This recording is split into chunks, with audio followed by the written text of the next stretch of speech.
A medio Galicia, empadronándose ali para dicir que é veciño de Julio Iglesias. Sabe ben o que fai Julio Iglesias, chámalle parvo, vai pasar un verán na gloria. Ten que ter reportaxe con Hora Galega, non pode ser que este ali... Unha entrevista en exclusiva.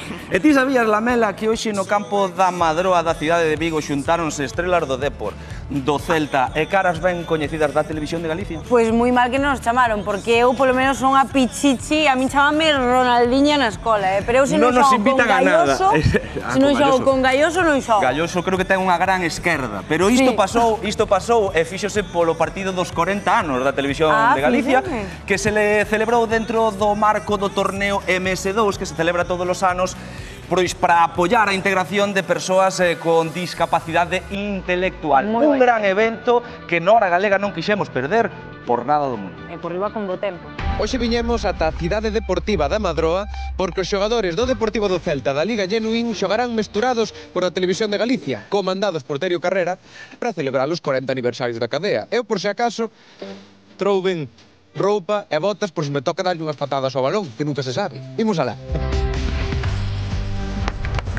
Para que vexades a calidade da alineación do equipo da TVG, mirade un xogador que se quedou fora da alineación. Moi boas, Michel Salgado, que tal? Nada, cheguén tarde como Flick, non me deixaron xogar. Que che parecen estas iniciativas, un partido como este para conmemorar o 40 aniversario da TVG? O primeiro 40 aniversario da TVG, que para nós, nosa xeración, é algo especial, non? Por outro lado, o partido que, bueno, conmemora a Televisión Galega, pero tamén xunta aos traballadores da Televisión Galega e tamén os rapaces do Genuín, que para mí o Dépor e Celta xuntos, e que sempre é un partido especial neste torneo, así que, bueno, ten todos os condicionantes para disfrutar.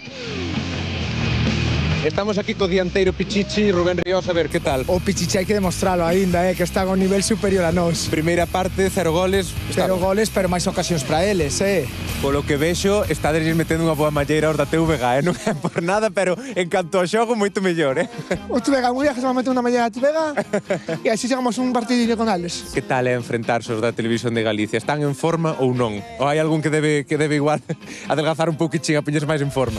Eu creo que están bastante en forma, tocan ben o balón, fan xogadas boas e creo que se xogan ben. Moi emocionante porque ves a capacidade que moitas veces a sociedade en xeral pois miramos con mirada de que non poden e que cando estás ao lado deles é moi emocionante e sobre todo que é normalizar máis que incluir e isto é un traballo de normalización brutal. Un día espléndido, un partido bonito, a inclusión no deporte que é fundamental para ter unha sociedade plena.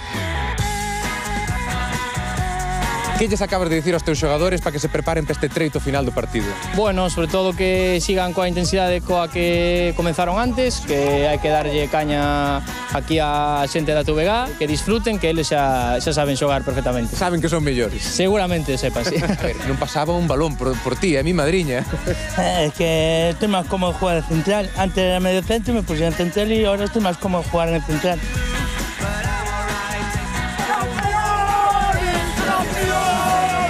Aquí temos un xogador do Dépor e un do Celta, xa acabou o partido. Que se sinte xogar nun mismo equipo co equipo rival?